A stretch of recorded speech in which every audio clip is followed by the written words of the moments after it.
Hey guys, welcome to Bible Bound. Today is day 6 of reading Genesis in 20 Days series. Today we'll be starting on Genesis 18 verse 1, and we'll be ending at Genesis 19 verse 38. Okay, let's start. The three visitors. The Lord appeared to Abraham near the great trees of Mamre. While he was sitting at the entrance to his tent in the heat of the day, Abram looked up and saw 3 men standing nearby. When he saw them, he hurried from the entrance of his tent to meet them and bowed low to the ground. He said, "If I have found favor in your eyes, my Lord, do not pass my servant by. Let a little water be brought, and then you may wash all your feet and rest under this tree. Let me get you something to eat so you can be refreshed and then go on your way. Now that you have come to your servant." "Very well," they answered. "Do as you say." So Abram hurried into the tent to Sarah. "Quick," he said, get 3 seahs of the finest flour and knead it and bake some bread." Then he ran to the herd and selected a choice, tender calf and gave it to a servant who hurried to prepare it. He then brought some curds and milk and the calf that had been prepared and set these before them. While they ate, he stood near them under a tree. "Where's your wife Sarah?" they asked him. "There in the tent," he said.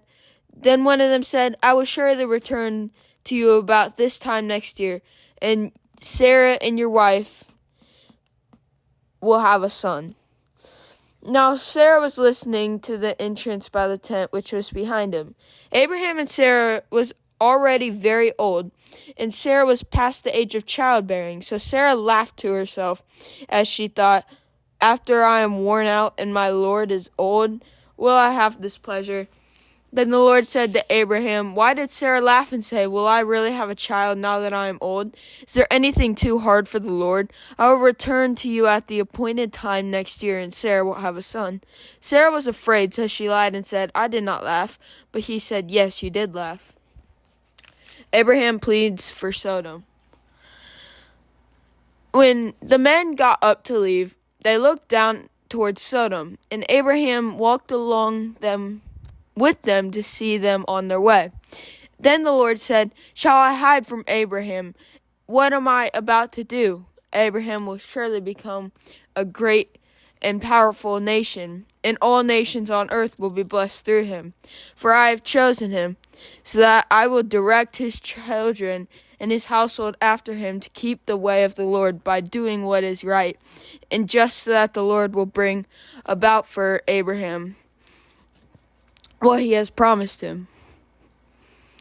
Then the Lord said, "This outcry against Sodom and Gomorrah is so great, and their sin is so grievous, that I will go down and see if they have done as bad as the outcry that has reached me.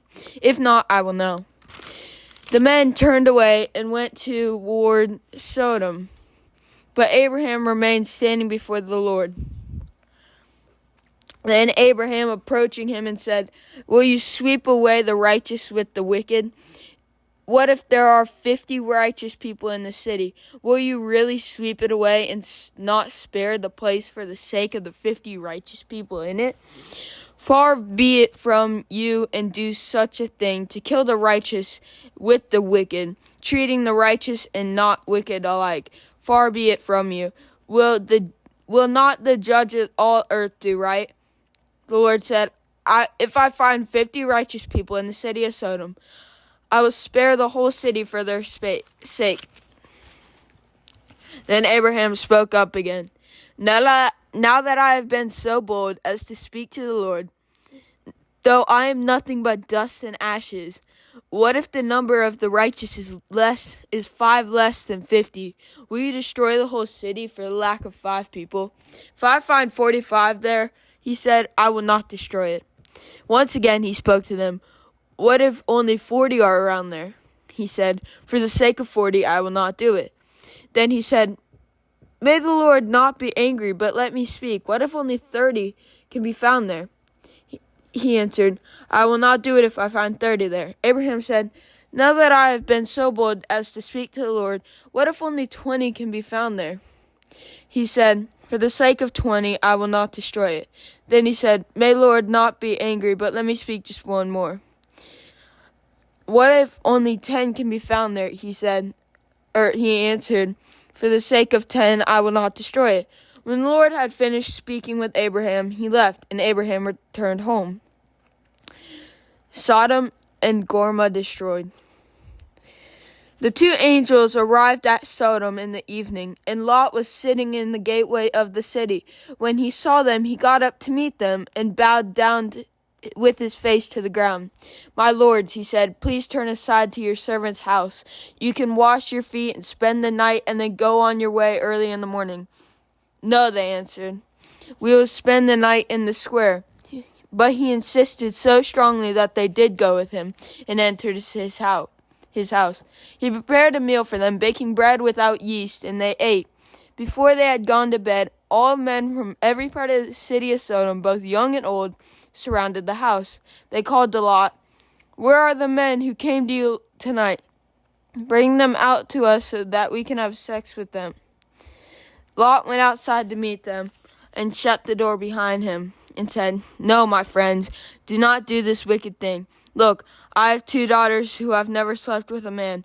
Let me bring them out to you, and you can do what you like with them. But don't do anything to these men, for they have come under the protection of my roof." "Get out of our way," they replied. "This fellow came here as a foreigner, and now he wants to play the judge. Would treat you worse than them." They kept bringing pressure on Lot and moved forward to break down the door. But the men inside reached out and pulled Lot back in the house and shut the door. Then they struck the men and were at the door of the house, young and old, with blindness so that they could not find the door. The 2 men said to Lot, "Do you have anyone else in here, sons-in-law, sons or daughters, or anyone else in the city that belongs to you? Get them out of here, because we are going to destroy this place. The outcry to the Lord against its people is so great that he has sent us to destroy it." So Lot went out and spoke to his sons-in-law who were pledged to marry his daughters. He said, "Hurry and get out of this place, because the Lord is about to destroy the city." But his sons-in-law thought he was joking. With the coming of dawn, the angels urged Lot, saying, "Hurry, take your wife and your 2 daughters who are here, or you will be swept away when the city is punished." When he hesitated, the men grasped his hand and the hands of his wife and of his 2 daughters and led them safely out of the city, for the Lord was merciful to them. As soon as they had brought them out, one of them said, "Flee for your lives, don't look back, and don't stop anywhere in the plain. Flee to the mountains, or you will be swept away." But Lot said to them, "No, my lords, please. Your servant has found favor in your eyes, and you have shown great kindness to me in sparing my life. But I cannot flee to the mountains. This disaster will overtake me, and I'll die. Look, here is a town near me, enough to run to, and it is small. Let me flee to it. It is very small, isn't it? Then my life will be spared." He said to him, "Very well, I will grant this request to you. I will not overthrow the town you speak of, but flee there quickly, because I cannot do anything until you reach it." That is why the town was called Zoar. By the time Lot reached Zoar, the sun had risen over the land. Then the Lord rained down burning sulfur on Sodom and Gomorrah from the Lord out of the heavens.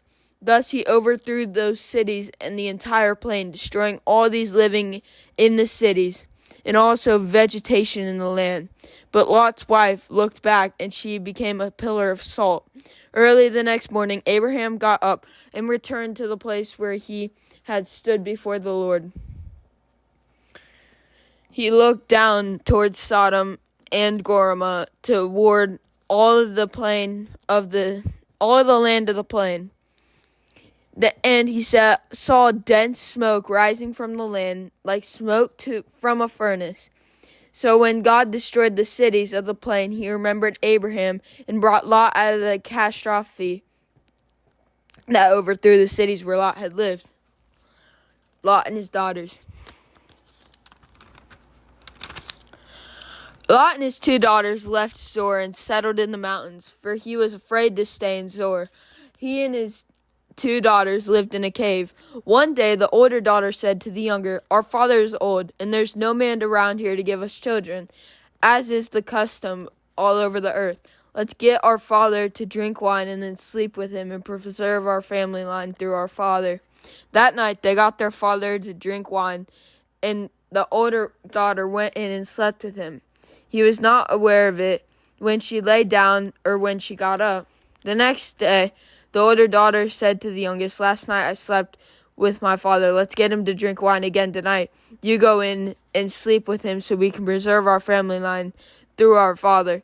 So they got their father to drink wine that night also and the younger daughter went in and slept with him. Again, he was not aware of it when she lay down or when she got up.